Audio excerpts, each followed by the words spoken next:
Sam Yarnell will be here. Talk to him about something we'll be discussing here in the big story in just a couple of moments.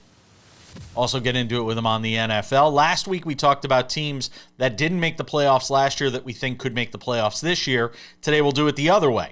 Teams that made the playoffs last year that we don't believe will make the playoffs this year. That coming up a little later on in the show. Also some other news from around NFL training camps, injuries, hold-ins, and the like. Another story involving an NFL player dealing with injuries from head trauma, illnesses that are linked to playing in the NFL. There's another story of a guy that you watched plenty and rooted for, undoubtedly if you were a fan of the Green Bay Packers, and his story is coming up a little later on in the show. Odds and Ends featuring Tony Romo and what I think is probably the end of his career at CBS. That coming up a little later on in the show. But we start things out as we always do on this Thursday. It's time for the big story. And the big story is presented by the Daily Wrap, our Substack newsletter. Monday through Friday, you can get the Daily Wrap delivered to you for free. Go and subscribe today. All you got to do, scan that QR code right there below me. It's very easy to do. And again, it's free. You get the newsletter every afternoon. We would appreciate you doing so. All right, I don't want to waste much time talking about the newsletter today because I want to talk about something. I'm going to say something today on the show, and I've given this a lot of thought. This is not a knee-jerk reaction, although it may seem that way when we discuss it in the context of the news that Tarik Skubal is going to be traded in all likelihood here at the trade deadline, the Dodgers being the most logical choice for where he lands. I am going to utter words today. They're going to leave my mouth, enter the universe, that I never thought I would say. And understand that if what I utter right now comes to pass, it impacts me negatively. Okay? Baseball being played in 2027 is a good thing for me. Baseball not being played in 2027 is a very bad thing for me, given what I do for a living.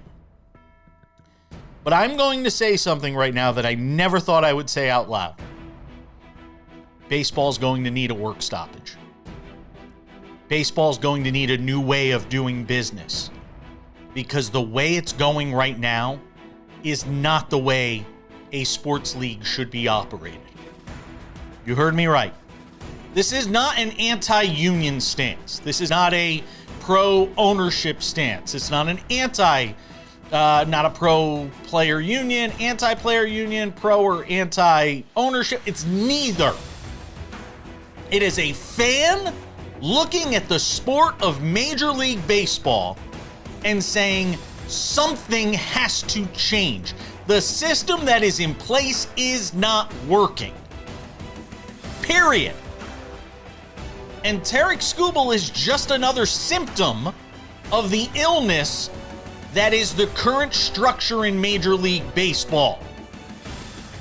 I want you to think about every other sport. Let's run through it.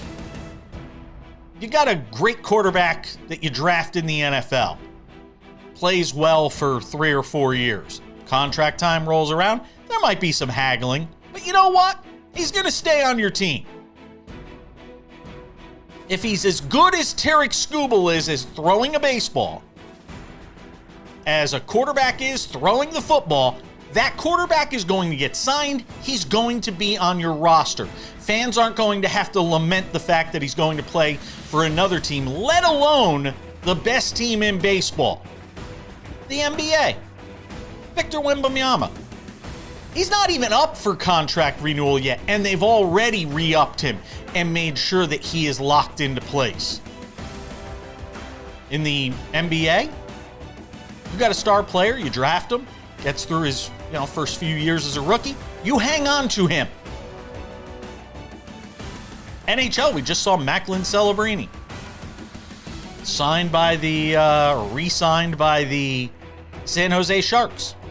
Most lucrative deal in the history of the NHL. Whether you think that's fair or not, Connor McDavid, line one. you keep your stars. It is only in baseball that we see this time and time again. How many times for years did we see it with the A's in the 90s and 2000s? How many teams around baseball can't keep their stars? Are unable to keep their stars. There's no way, when you look at Tarik Skubal, back-to-back Cy Young Awards, 31-10 over 2024 and 2025. All the strikeouts, all the great starts. There is no way you can convince me it is a good thing in Major League Baseball when the Detroit Tigers, their fans more than anything, because we could sit here and quibble over whether some owners are just cheap, some owners would rather, get the revenue sharing money. We could sit here and quibble over that. And there is blame to go towards owners and players in this. But the bottom line in all of it is, this cannot stay this way. It is not sustainable. It can't happen. Tarik Skubal should be a Tiger for life. And instead, he's going to go, in his free agent year, play for the Dodgers. They're going to win a third World Series. Let's just admit it. And then who knows what happens next year. But I'm of the belief now, more than I've ever been before, if a work stoppage is what it takes to change the current system in Major League Baseball, then a work stoppage is what we need. I don't care if there's no baseball in 2027. You heard me right. I don't care if there's no baseball. This system cannot stay this way. Every other sport has it. Major League Baseball is the only one that doesn't. We're coming back.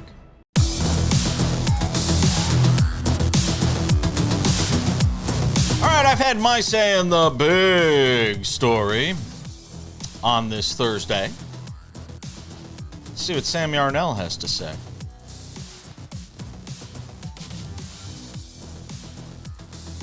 Well, Jeff Passan reported it last night. I don't think anybody's probably shocked at this point that Tarik Skubal's going to be pitching somewhere else after the trade deadline early next week. Likely made his last start for the Detroit Tigers last night. And it is remarkable, Sam, as I was just talking about it in the big story.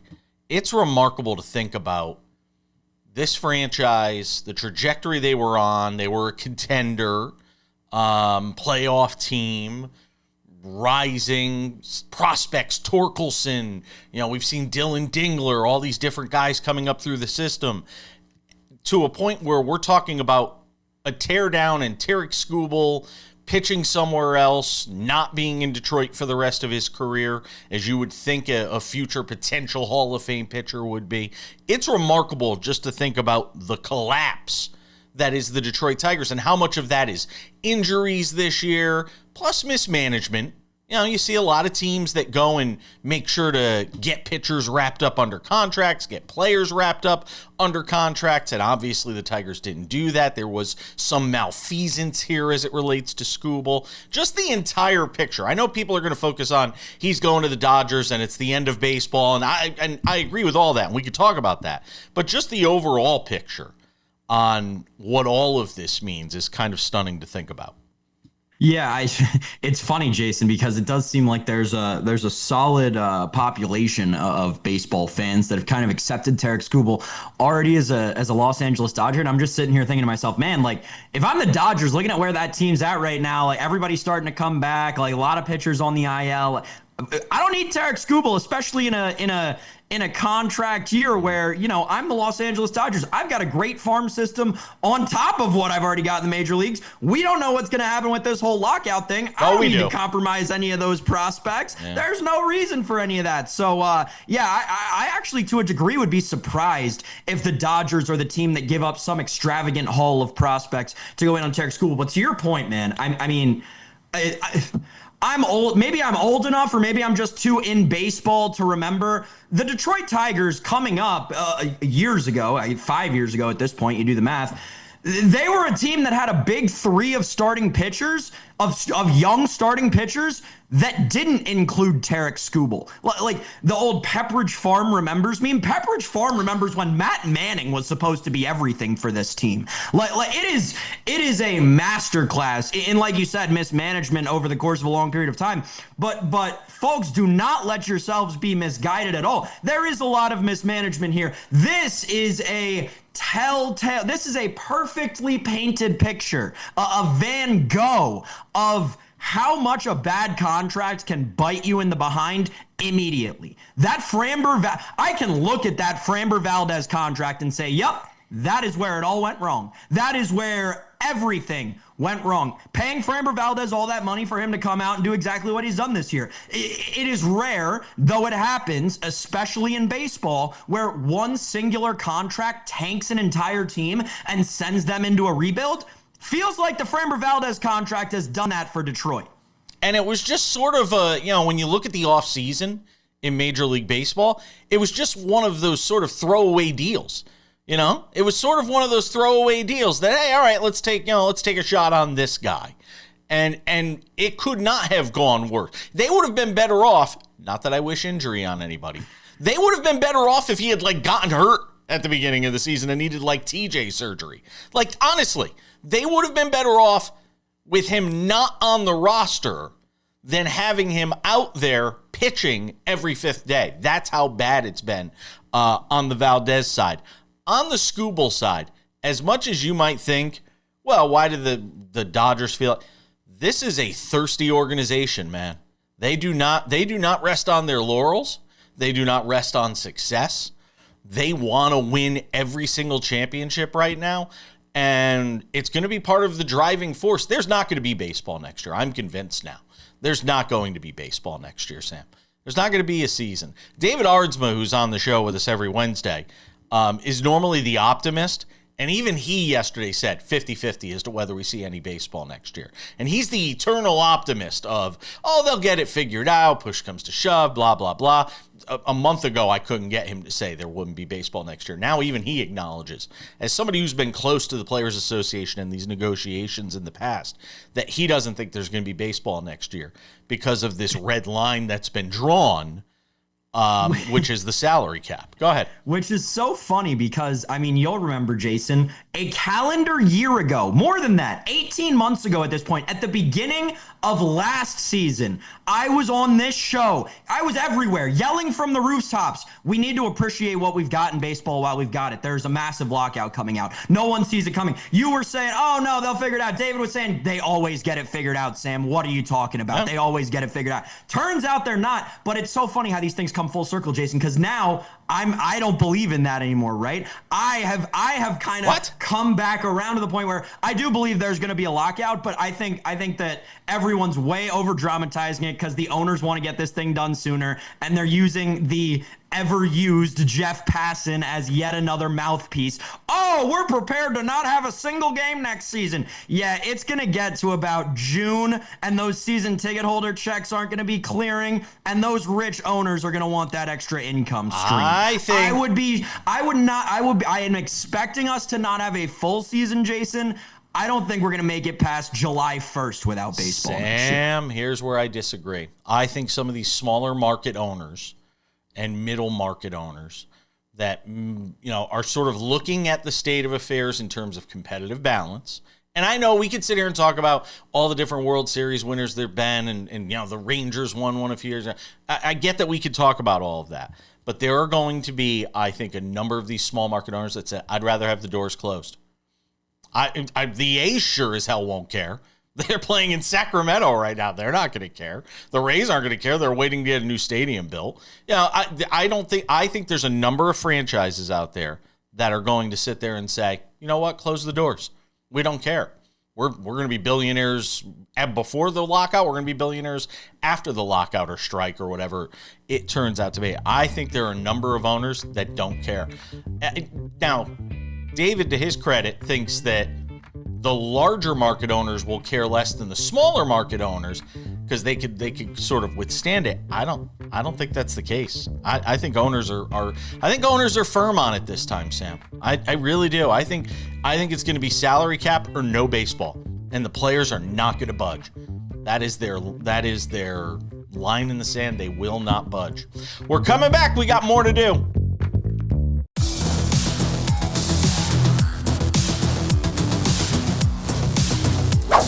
SportsWrap continues on this Thursday. So last week on the show, we did an exercise that was kind of fun. We talked about NFL teams that didn't make the playoffs last year that we think will make the playoffs this year. We had a fun conversation around that. Today, Sam Yarnell, the NFL teams that made the playoffs last year that we don't think will make the playoffs this year. I want two, one from each conference. If you looked at my notes that I sent to you last night, give me one that made the playoffs last year that you don't think will make the playoffs this year from the AFC. Sam Yarnell, go. Yeah, this is the easiest one ever. It's the Pittsburgh Steelers. I don't know why I have to do this yet another year. Come on here and tell everybody that the Pittsburgh Steelers, at this point, they're not even a real football team. Like honestly, I'm tired of us pretending that they're a real football team. They lost 30-6 in the wild card round when they shouldn't have even been there, and the only reason they were is because Joe Flacco started multiple games for multiple different teams in that division last year. Yeah, easiest answer ever. Pittsburgh Steelers. I would be, honestly, Jason, I'd be shocked if they won 9 games this year. I would be truthfully and honestly shocked. Listen, you're not a Mike McCarthy guy, so I don't have to sell you at all there. The Aaron Rodgers thing was tired and had run its course last year. What does that make it this year? I would be shocked, if some combination of Will Howard and Drew Aller didn't get a couple of starts for this team this year. But yeah, I mean, it's so easily the Pittsburgh Steelers. Now you're looking at the Pittsburgh Steelers. That is a team that legitimately, and I took it a step further last week. I'll take it a step further this week. I could see the Pittsburgh Steelers being a team that made the playoffs last year, that finished last in their division this year. Plus 158 to make the playoffs, by the way, on the Steelers this year. And to miss the playoffs, the Steelers are minus 190. Yeah. Tells you. Yeah. Just sounds about right. Tells you just about all you need to know. All right, give me one from the NFC. The NFC is harder because there are a lot of good football teams over there, right? And I think what it comes down to in the NFC is you're betting on if you're picking a team out from last year, you're betting on the NFC North to get into the playoffs this year. With all that said, Jason, gosh, I don't want to do this. I think it's the Philadelphia Eagles. I think it's the Philadelphia Eagles. I think listen. It turned into a hot take Thursday. Yeah, I know. But listen, the Philadelphia Eagles are in this weird sort of like transitional period. And I know they just gave Jalen Carter a ton of money. And it feels like they were kind of handcuffed to do that to a point because there's nowhere else where he was going to go. But at the same time, you couldn't let him start a holdout because you never knew what that would turn into. Yeah, it's just weird happenings going on in Philadelphia right now. So I wouldn't be confident if I would take any team from the playoffs last year. Yeah, I guess the Philadelphia Eagles, because I got to take one. Maybe the Commanders get hot and win that division. The Eagles, by the way, if you're feeling so inclined to make that wager, Eagles to make the playoffs are minus 154. The Eagles to miss the playoffs are, let's see, I have to scroll all plus the way 120 down. Plus 130. Plus 130 on FanDuel for them. I hate to do this because it's so boring when I do. I agree with you in the AFC. It is the most glaring, obvious choice. I'd like to come up with something else that makes more sense or equally as much sense. But I can't do it. I think the Jaguars are going to be back in the playoffs this year. I don't see them, and part of it is the division they play in. I mean, if there is a chance for anybody other than the Steelers to not make the playoffs, it's going to be one of those AFC South teams. And I would think, maybe you flip-flop Jacksonville for Indianapolis if you believe in the Colts, which I don't. I didn't believe in them last year. I don't necessarily believe in them this year. I'll tell you, if I really want to go crazy hot take, you're going to laugh at me when I say this. You know who I could see not making the playoffs? If there's a team that flip-flops, New England. I'm not a believer in the Patriots. I'm not a believer in Drake May. I'm not a believer in I said all year last year that schedule was weak. And guess what? This year that schedule is not weak.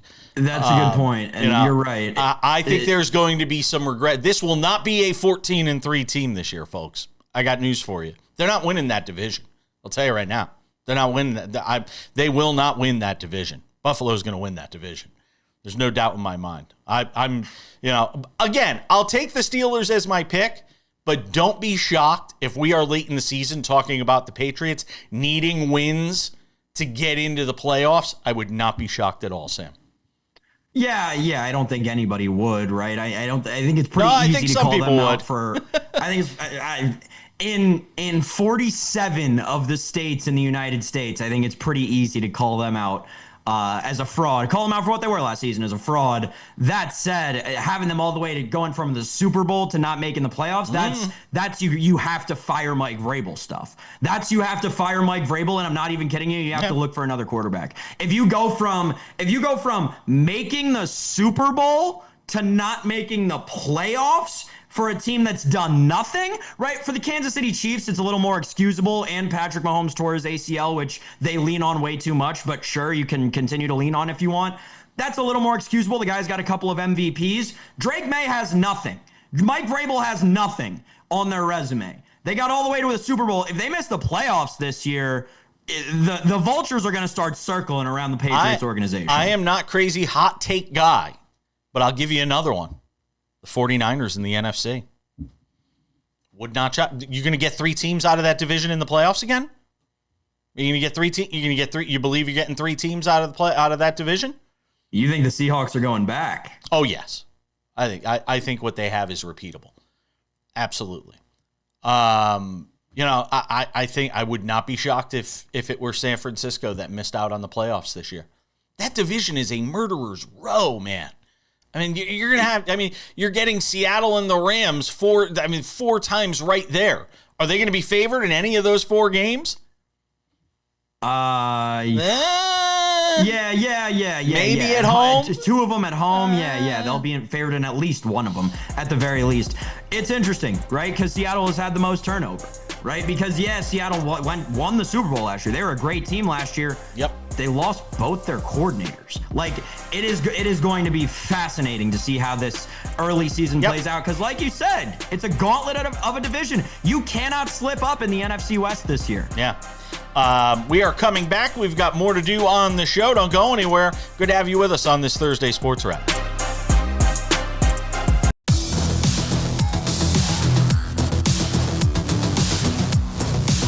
Welcome back to the show. Linda Cohn will be on the show next week. Looking forward to that. Sam Yarnell here with us. Chewing the fat on some of the top stories of the day. NFL training camp news and notes. News you can use. One of the new staples of the NFL training camps and preseason and all these things. I still can't believe there's going to be NFL football on Sunday night. Is what we talk about now is hold-ins. And 2 guys, Sam, that are getting attention for hold-ins are Bijan Robinson and Jahmyr Gibbs. And look, in the case of both guys, I understand where it's coming from. As these guys try to get deals done and try to protect themselves and protect their interests as we move through training camp. And this is something we see more of every year. I've no doubt. It's July 30th. I'm hardly worried about whether Bijan Robinson is out there running through every drill and Jahmyr Gibbs, maybe a little more with Jahmyr Gibbs, is out there running every single drill or is fully engaged. But that's sort of the era of the NFL that we're in right now. Yeah, no concern. Neither of these guys are going to miss a second of time. Each of these things are very easily explainable. explicable, I guess I should say. The they traded David Montgomery. What are you gonna do? Are you gonna give the ball to Craig Reynolds a bunch this year? No. Jahmyr Gibbs will be fine. Bijan Robinson, obviously, same thing. Your quarterbacks are Michael Penix Jr. and Tua Tagovailoa. Oh, right now it's Cooper Rush. Game. Right now it's Cooper Tyler Rush. Algier can't do that well. So yeah. Neither of these guys are going to miss a second of any sort of meaningful time. My guess is when you go back and look at last season and go back and look at who carried for the most yards and who carried the ball the most. These two guys were in the top 5, I believe. I believe both of them were in the top 4, actually. That is what this is. That is exactly what this is. You were a workhorse last year for our team. So much so that in the case of Jahmyr Gibbs, we traded away David Montgomery. And in the case of Bijan Robinson, we traded away anyone who can throw the football. So yeah, they're not going to miss a second of time. This is, hey, you ran a lot last year. You don't need to run as much when nothing matters this year. We know you can do it. It's not like there's a positional battle or anything. This is the equivalent of having a really good quarterback and not making them throw every day of training camp. By the way, Atlanta to make the playoffs this year is plus 220. But I got to tell you something. I think there's value there. And maybe you think I'm crazy. Yeah, that look tells me you think I'm crazy. I think there's actually value there because of the division they're in. I know everybody thinks Tampa Bay is going to bounce back and it's going to be this amazing season, even though you got Baker Mayfield in the midst of this whole contract conversation. I mean, the bottom line is they have no idea, and we have no idea. As much as we might like to think we can predict what is going to happen at the quarterback position with them, it is truly a crapshoot roll of the dice. Tua Tagovailoa indoors for as many games as you're going to get Tua indoors this year might be a little bit better than we expect if he can be healthy. I don't know what they're expecting from Penix, obviously coming back off the third ACL injury. Plus 220. I'm not saying it's going to happen. I'm just saying there's value there if you believe that the NFC South is as crappy as it is. That's all I'm going to say. Yeah.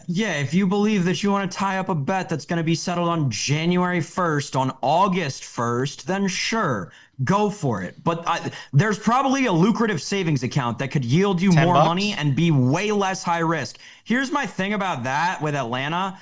Sure, you could. There's certainly an argument to be made that they're better than Tampa Bay. I will not debate you on that at all whatsoever.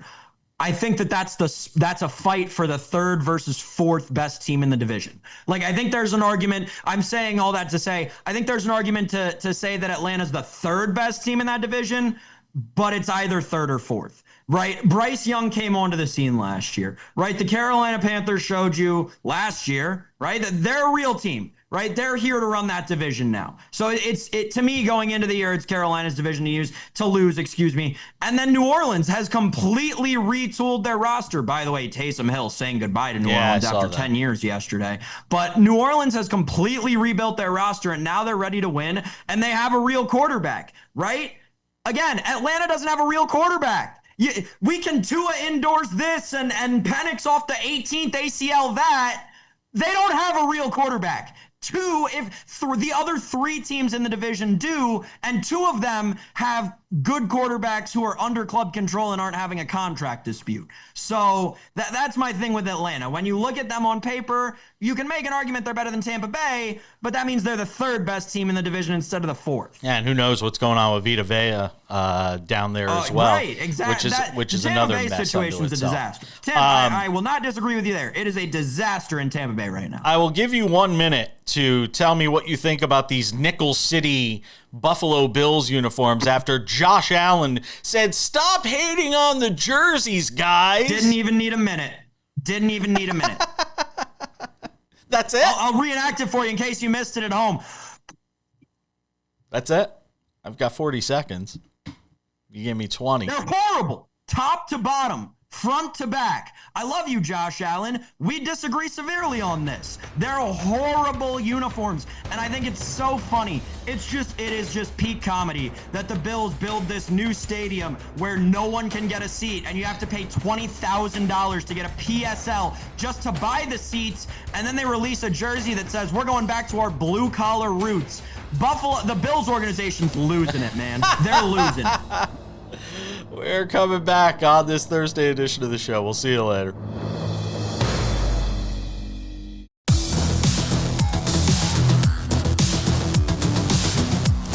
Welcome back to the show. Good to have you with us. Odds and Ends wraps it up in 10 minutes, and could be an ending coming soon for Tony Romo. We'll explain.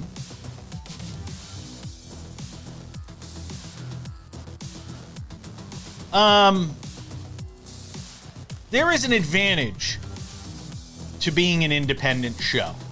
And by independent, I mean we're not owned by ESPN or NBC or CBS or Fox Sports or these networks that are affiliated with sports leagues and affiliated to a degree that they're not allowed to say the things that we can say and talk about the statistics that we can discuss with any sort of breadth when it comes to head trauma, the NFL, former players, mortality rates, all of that stuff.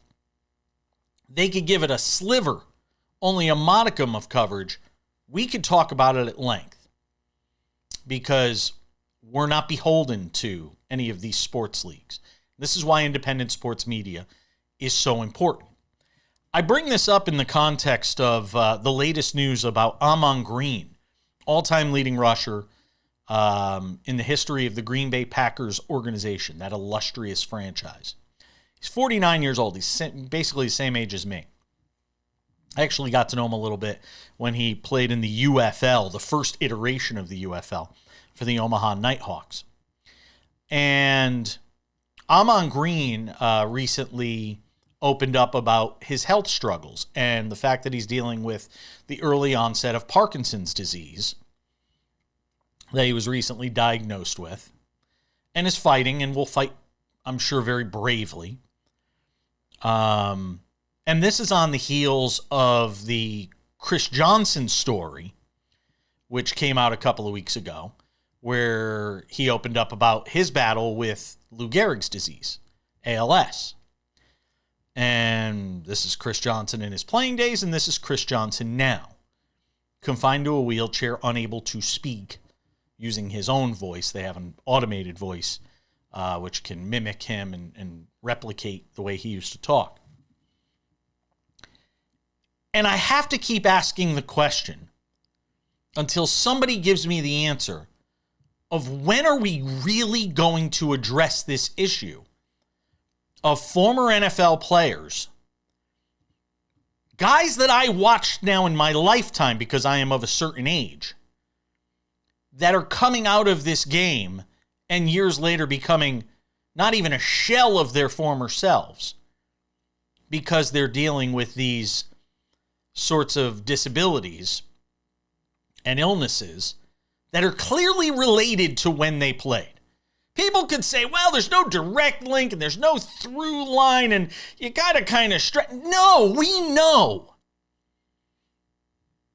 It is a defensible statement to say former NFL players were nearly 4 times as likely to die from dementia or Parkinson's disease as comparable members of the general population. I want you to hear me say that again. 4 times as likely to die from dementia or Parkinson's disease. And BU, Boston University, has been doing great studies on these things. They have led the way when it comes to discussing this topic and tearing the lid off of this story. BU had a study published just this month, examined 19,284 current and former NFL players who appeared in at least one NFL game and debuted between 1960 and 2019. researchers reviewed national death index records for the 1,994 players who had died. Compared with the general male population, NFL players had 3.8 times the mortality rate from dementia, 3.88 times the mortality rate from Parkinson's disease, and nearly 4 times the overall mortality rate from neurodegenerative diseases, including dementia, Parkinson's, and ALS. When are we going to stop ignoring this issue? I think every NFL player should be asked about this. I think the Players Association should be asked. And Roger Goodell shouldn't get off any interview without being grilled on this. And I don't want to hear how they're making the game safer. Because when you have guys that are as fast, as big, as strong, as physically agile as NFL players are, and guys just colliding at high rates of speed, you can do anything you want. Short of putting everybody in bubble wrap, you are not going to be able to protect from these injuries. It is an unsafe game no matter how safe you try to make it.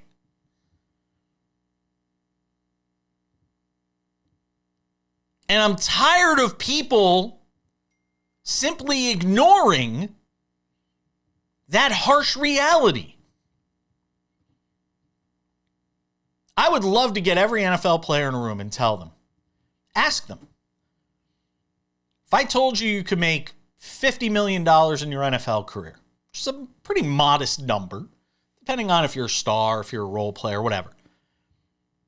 But by the age of 50, you have a 4 times more likely rate to have Parkinson's, ALS, dementia. Would you take that $50 million?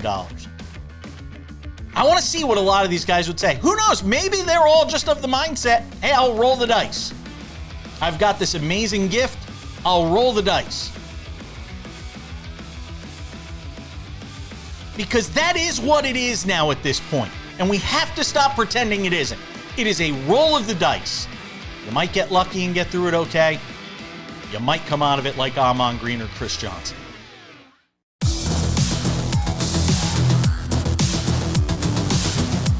Just about time to put the wraps on this baby for a Thursday.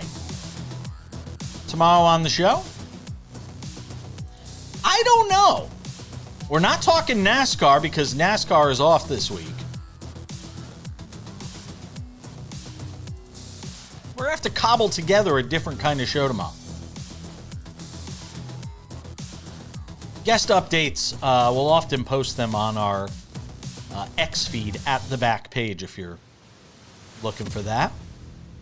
A couple of reminders before we go. The Sports Wrap with Jason Page podcast, the Monday through Friday audio version of this show is available wherever you get your podcasts. Spotify, Apple Podcasts, YouTube Podcasts, iHeartRadio, TuneIn, Odyssey, Amazon, and a whole bunch more. Anywhere you get a podcast, you can listen to this show Monday through Friday, and we encourage you to do that. If you want to do it while you're driving to work, on the treadmill, in the shower, just hanging out at home, it works just as well. I promise you. And most of the commercials are stripped out, limited commercial interruptions.